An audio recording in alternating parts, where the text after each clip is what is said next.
from D gang.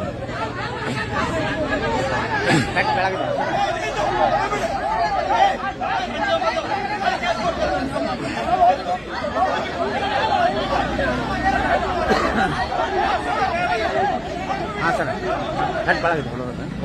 Hospital admit आಗಿದೆ.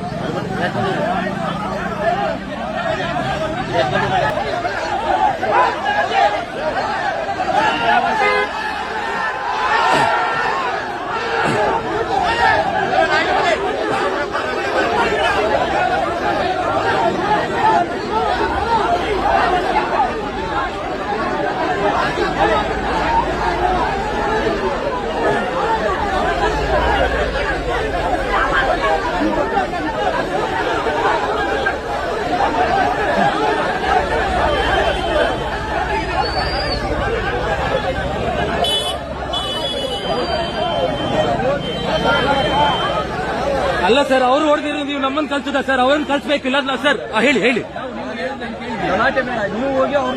ನಾವು ಗಲಾಟೆ ಅಲ್ಲ ಸರ್, ಕಂಪ್ಲೇಂಟ್ ಕೊಡ್ಲಿಕ್ಕೆ ಬಂದಿರೋ ಸರ್. ಹೋಗ್ತೀವಿ, ಬರ್ಬೇಕಲ್ಲ.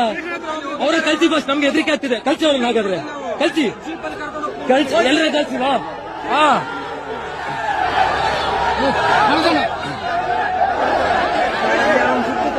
ಸರ್, ಹೊಡೆದು ಕಲ್ಸಿದ್ರೆ ಹೊಡ್ ಸರ್. ಕಲ್ಸಿ ಹೇಗಾದ್ರೆ ಅವ್ರೇನು ಬಂದು ನೋಡಿ ಕಲ್ಲಲ್ಲಿ ಎಸೆದಿದ್ದಾರೆ. ನೀವು ಅಲ್ಲಿ ನೋಡಿ, ನಾವೇನ್ ಮಾಡ್ತಿಲ್ಲ ಸರ್. ಅಲ್ಲಿ ಅವರೇ ನೋಡ್ಕೊಳ್ಳಿ, ಸೇಫ್ ಜಾಗ ಅಲ್ಲ ಅಂತ ನಾನು ಹೇಳ್ತಿರೋದು. ನಮ್ಮ ಮಾತು ಕೇಳಿ. ಅಲ್ಲಿ ಅವ್ರನ್ನ ಕಲ್ಸಿ ಸರ್. ಧರ್ಮಸ್ಥಳದಲ್ಲಿ ಯೂಟ್ಯೂಬರ್ಸ್ ಮತ್ತೆ ಪತ್ರಕರ್ತರ ಮೇಲೆ ನಡೆದಿರೋಂತಹ ಹಲ್ಲೆ, ಈ ಹಲ್ಲೆ ಪ್ಯೂರ್ ಆಗಿ ಗೊತ್ತಾಗ್ತಾ ಇದೆ. ಅಲ್ಲೇ ಇರೋಂತಹ ಕೆಲವೊಂದು ರೌಡಿಗಳು ಮಾಡ್ತಿರೋಂತ ಒಂದು ಹಲ್ಲೆ. ಯಾರು ಇವರು? ವೀರೇಂದ್ರ ಹೆಗಡೆ. ಅಯ್ಯಪ್ಪ ಲಾಸ್ಟ್ ಟೈಮ್ ವಿಡಿಯೋಗಳಲ್ಲಿ ಮಾತಾಡ್ತಾ ಹೇಳ್ತಾನೆ, ನಮ್ಮ ಹತ್ರನೂ ಬೇಕಾದಷ್ಟು ಜನ ಹುಡುಗರಿದ್ದಾರೆ, ನಾವು ಅನ್ಕೊಂಡ್ರೆ ಏನ್ ಬೇಕು ಮಾಡ್ತಾರಂತ. ಇದನ್ನು ನಿಲ್ಲಿಸಲೇಬೇಕು. ಇದನ್ನ ನಮ್ಮ ಅಭಿಮಾನಿಗಳು ರೆಡಿ ಇದ್ದಾರೆ ಏನಾದ್ರು ಮಾಡ್ಲಿಕ್ಕೆ. ನಾನು ಹೇಳಿದೆ, ಇದೇ ತರ ಅವರೇ ಪ್ಲಾನ್ ಮಾಡಿ ಯೂಟ್ಯೂಬರ್ಸ್ ಮತ್ತೆ ಪತ್ರಕರ್ತರ ಮೇಲೆ ಹಲ್ಲೆ ನಡೆಸಿರೋಂಥದ್ದು. ಅವ್ರನ್ನ A1 ಆರೋಪಿಯನ್ನಾಗಿ ಮಾಡಬೇಕು.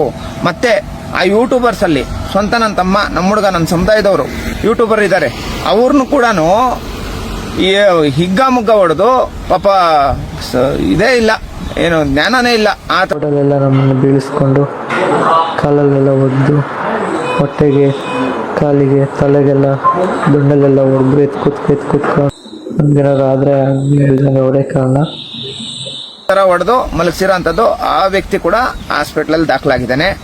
ಈ ವಿಚಾರಕ್ಕೆ ಸಂಬಂಧಪಟ್ಟಂಗೂ ಈ ಕೂಡಲೇ ಅಟ್ರಾಸಿಟಿ ಕಾಯ್ದೆ ಅಡಿ ಪ್ರಕರಣ ದಾಖಲಾಗಬೇಕು. ದಯವಿಟ್ಟು ಎಲ್ಲಾ ದಲಿತ ಸಂಘಟನೆಗಳವರೆಗೂ ನಾನು ಮನವಿ ಮಾಡ್ತಾ ಇದ್ದೀನಿ, ಎಲ್ಲಾ ಜಿಲ್ಲೆಗಳಲ್ಲಿರುವಂತವ್ರಿಗೂ ಕೂಡಲೇ ತುರ್ತು ಸಭೆ ಅರೇಂಜ್ ಮಾಡಿ. ಎಂತ ದೊಡ್ಡ ವ್ಯಕ್ತಿನೇ ಆಗ್ಬೋದು, ಅವನ ವಿರುದ್ಧ FIR ದಾಖಲಾಗಬೇಕು. ವೀರೇಂದ್ರ ಹೆಗಡೆ ವಿರುದ್ಧ ಈ ಕೂಡಲೇ FIR ದಾಖಲಾಗಬೇಕು. ದಲಿತರ ಮೇಲೆ ಹಲ್ಲೆ ನಡೆದಿದೆ, ಅವನೇನು ದೊಡ್ಡ ದೇವಮಾನವ ಇನ್ನೊಬ್ಬ ಏನೂ ಅಲ್ಲ. ಈ ಕೂಡಲೇ ಅವನ ಮೇಲೆ FIR ದಾಖಲಾಗಬೇಕು. ಅವರು ಕೂಡಲೇ ರ್ಯಾಂಪೇಜ್ ಅಂತ ಹೇಳ್ಬಿಟ್ಟು ಒಬ್ಬ ಯೂಟ್ಯೂಬರ್ ಇದ್ದಾರೆ, ಎಂಟೇದೆ ಅವ್ರಿಗೆ. ಪಾಪ ಎಷ್ಟು ಧೈರ್ಯವಾಗಿ ನಡೆದಿರೋ ಅಂತ ಅನ್ಯಾಯಕ್ಕೆ ಸಂಬಂಧಪಟ್ಟಂಗೆ ಹೋರಾಟ ಮಾಡ್ತಾರೆ, ಅದನ್ನ ಜನಗಳಿಗೆ ತೋರಿಸ್ತಾರೆ. ಈ ವ್ಯಕ್ತಿ ಮೇಲೆ ಹಲ್ಲೆ ಮಾಡಿದಾರಂದ್ರೆ, ಅಂದ್ರೆ ಗುಂಪು ಕಟ್ಕೊಂಡು ಬಂದು ನೀವು ಹಲ್ಲೆ ಮಾಡ್ತೀರಂದ್ರೆ, ಆ ಹಲ್ಲೆ ಮಾಡಿರೋನೊಬ್ಬನು ಇಲ್ಲಿ ತನಕ ಯಾವುದೇ ಅಕ್ರಮಗಳ ವಿರುದ್ಧ ಪ್ರಶ್ನೆ ಮಾಡಿರೋನಲ್ಲ, ಯಾವುದೇ ಅನ್ಯಾಯಗಳ ವಿರುದ್ಧ ಪ್ರಶ್ನೆ ಮಾಡಿರೋನಲ್ಲ. ಇವ್ರು ಅಕ್ರಮ ಅನ್ಯಾಯಗಳ ವಿರುದ್ಧ ಪ್ರಶ್ನೆ ಮಾಡ್ತಾರಂತೆ, ಬಟ್ ಅವ್ರ ಮೇಲೆ ನೀವು ಹಲ್ಲೆ ಮಾಡ್ತೀರಾ? ನಿಮ್ ಜನ್ಮಕ್ಕೆ ಎಷ್ಟು ಬೆಂಕಿ ಹಾಕ.